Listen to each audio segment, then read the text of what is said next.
What's tunes, precious?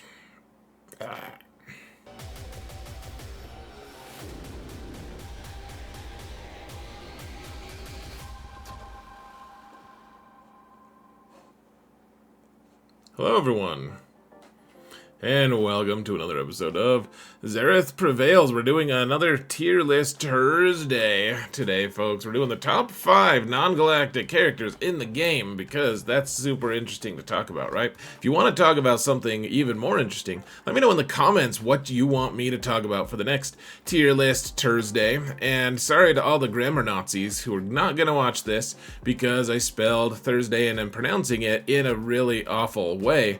I have no regrets, though. It's awesome to have repellent for people like you. Can I say that?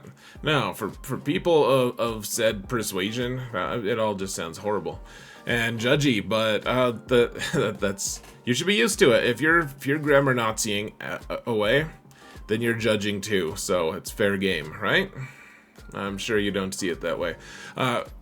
One group that I'm not judging, even if you are a grammar Nazi, are my patrons. You guys are awesome. You're exempt from judgment, even if you're a grammar Nazi. Thank you guys so much for your support, guys. I couldn't do it without you. You guys are amazing. Thank you guys so much. And if you want to support this channel for free, folks, all you gotta do is hit that thumbs up button, like, subscribe, comment. Let's mount the algorithm, folks. Before someone declares it heresy that you do so. I think you should get it done before it becomes not allowed, which makes it sound real shady, and it's not. It's actually amazing. So let's talk about what are the top 5 characters in the game, what are kind of like their common characteristics. So Malgus, this isn't like the top or the bottom of the 5. Like these are just top 5. He could be number 1. He could be he could be number 3. That's crazy. In one way or another, he is the number 1 guy who has a head that looks almost perfectly like an egg with some little holes drilled into it. So congratulations to him. It's like an egg has a Halloween costume or something. But other than that, he just embodies such an impressive kit in terms of He boosts his own health over time with his basic, and he's also a tank, so he wants lots of health. He gives a lot of health to himself, I think, with his leadership, and he does all kinds of really just stupid things with his leadership as well. He's got a really nice combination with Malak. Both of those two make a really nice tandem together in just twin tower tanking kind of people, and so They do a lot of cool stuff together. He's a pilot for the best fleet and the most essential fleet in the game right now. And the thing is, so he tanks really well. And usually that's enough to be like, okay, you get the nod. You do a good job. The thing that makes him truly terrible and amazing at the same time, folks, is the fact that he also, because he has all this health and he's stacking all this health and he does all that stuff, his big hit does a big amount of damage, and it's based off of his max health. So the more health you give him, the more health he can take from your opponent, and it's amazing. So he's very tanky. He not only just takes hits, but he's like, hey, if you guys hit me, if you mess with us at all, you're gonna get doubted, which is somehow stronger than fear. Like, apparently that's the hierarchy. It's like, doubt is the top, and then fear is like a step below. So that's kind of cool. Doubt leads to fear, in fact. That's like the downgrade, but the doubt grade. Anyways, he's pretty cool. He's really strong. He's a character that everyone should be trying to get. Obviously, extremely difficult to get because Proving Grounds is the worst game mode in the game that I didn't talk about yesterday or last week. Traya, let's try to forego giving her, like, doing hand jokes about her. Like, she only has one. We can stop. We don't need to. She does have 3 lightsabers. We don't have to joke about that either. Let's just say she's very plug and play. She's usable on all different game modes, and that's something Malgus has, in fact. He works well as a lead. He also works really nicely with other places. Yeah, he works well with the environment. He also works well with other leads, though. He just does work really nicely in all the different game modes. and so does Traya. She's pretty old school. Well, she's pretty old school, and she's just old. She is very old. She's aged, you might say. You might call her wizened. She definitely is prone to yelling at clouds when no one's looking. She's that kind of person, but you don't want to make fun of her in front of her because she will isolate you somehow. Even as she's with you, you'll be isolated. It's a strange situation, but it's a once in a game thing. Hold on. I don't think Leia does that unless you think she isolates. Anyways, I think she fractures, so Thrawn is less special now, not Traya.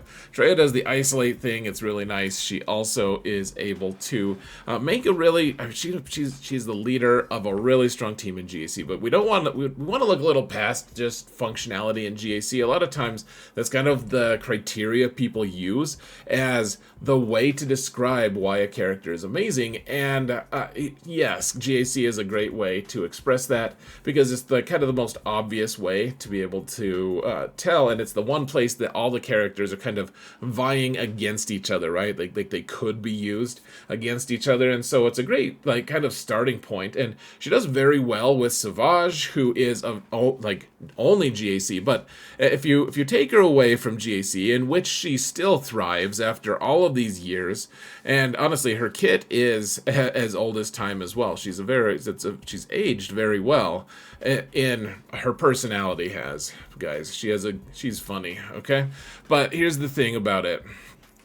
She also works really well in other game modes. She works well in territory wars, and in a lesser role, of course, but she's very plug and play with a lot of different teams. For a long time, she was like the lead of a Starkiller team, for instance, and so she still she has really nice passive abilities with her unique, and her isolate is really nice and can really just destroy a team depending on if she automatically targets them, if she's putting them on defense.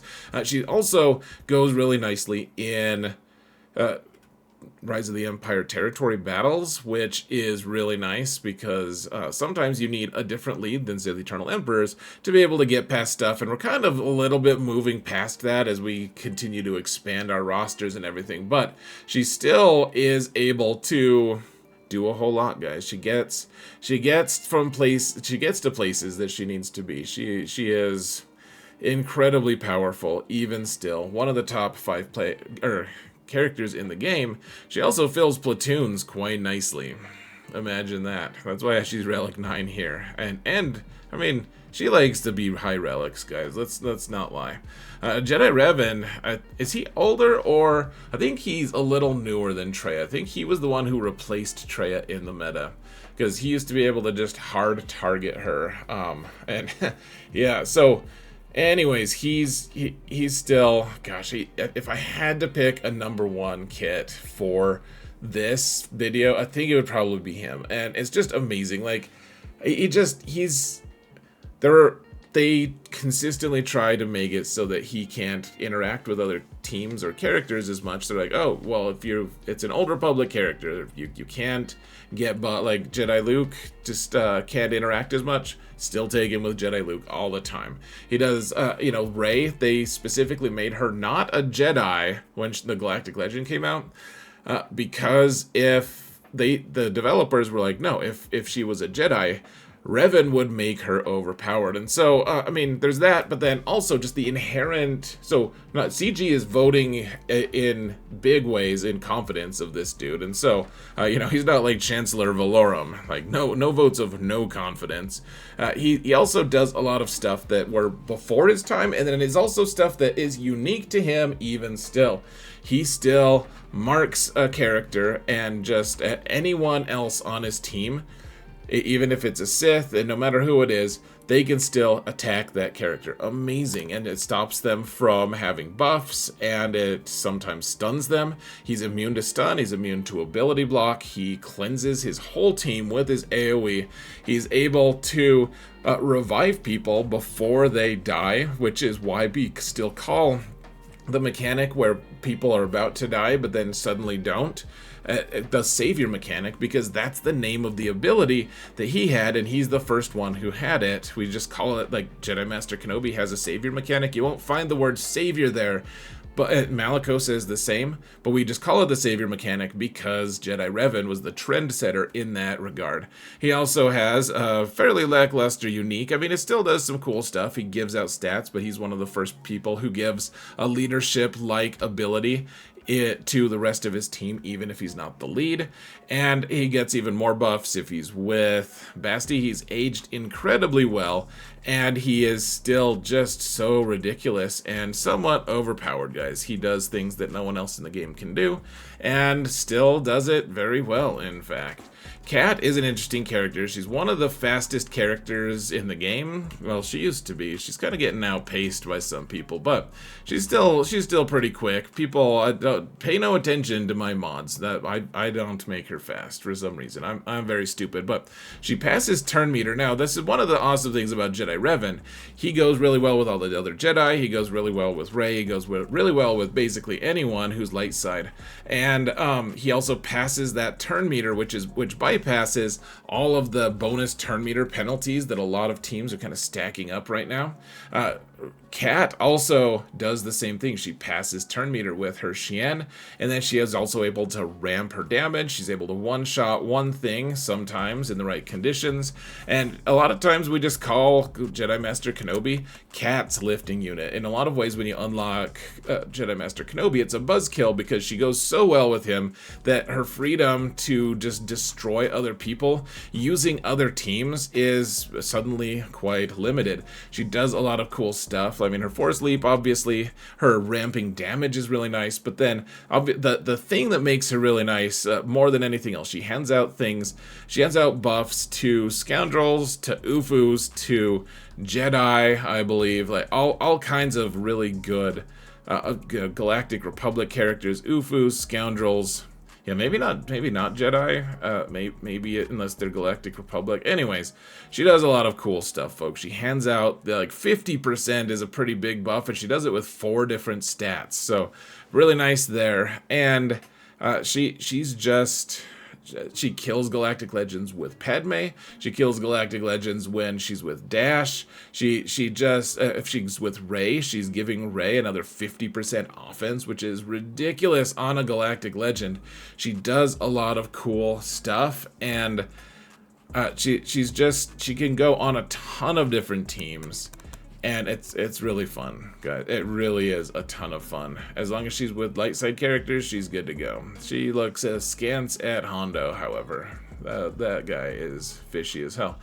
Now, I know Reva is a character that is very tough to get. One of the toughest characters to get, right alongside old Egghead Malgus, but she is still extremely good. She takes her Inquisition team, which is okay. I mean, Grand Inquisitor does okay things, but that team is so expensive, guys. It's so expensive. And then you have to keep putting more relics on stupid characters, and then you still want to put relics on, like, Second Sister, even though she's not that good in the context of Inquisition, just because her ship is good. Like, but it's all because Reva makes it worthwhile, and she's great in GAC. Her 3 Omicrons are very strong there, and then when she goes away from GAC, she also is amazing because she goes right alongside Grand Inquisitor, who has some really good Territory War Omicrons that you can choose to have his lead or her lead, and then he uses his other Omicrons really well with her. And she's also able to help you get, I mean, she gets you shards eventually in territory battles, but then she also gets you GET3 in one of the battles, in one of the most easy battles, if you have everyone at Relic 8. Oh lord. But she's I mean, in Conquest, if you have her, that means you have Grand Inquisitor, and that means you dominate in Conquest. Conquest is no longer an issue. You just destroy everything. And it doesn't matter how much stamina you have. The team is almost in a way, it feels like it's like custom built for conquest. Even though it's really good everywhere else, they counter Galactic Legends, they counter A+ teams that aren't Galactic Legends. They take out so much stuff. CG really loves them for their datacrons, and so they always have really relevant, awesome datacrons. It's an amazing team, and it would not be even close to that if it wasn't for old third sister herself. If you ever want to use her or look her up, she's not Reva, apparently. Only Merrick gets the distinction of getting a name as an Inquisition character. Everyone else just gets a number. It's very silly. But one way or another, folks, what characters do you think should be on this list? There's a lot of characters that are worthy to at least be in the discussion. I would love to hear what you have to say. I think at the end of the day, the conclusion we can draw is, at least for me, the things that make a character top tier are applicability in every game mode, which is, of course, an argument in favor of Galactic Legends, and that makes me sad because I tend to be a little bit on the side of let's ignore Galactic Legends and enjoy the game more that way. But I would love to hear what your thoughts are, truly, guys. And if you want a different tier list, if you guys can agree on one in the comments, or you just want to throw a vote out there and give me an awesome idea, I would love to hear what your thoughts are there too. So let me know what your thoughts are. Thank you so much for watching, and remember that in all things, Zareth prevails, and I hope you do too, folks. Take care.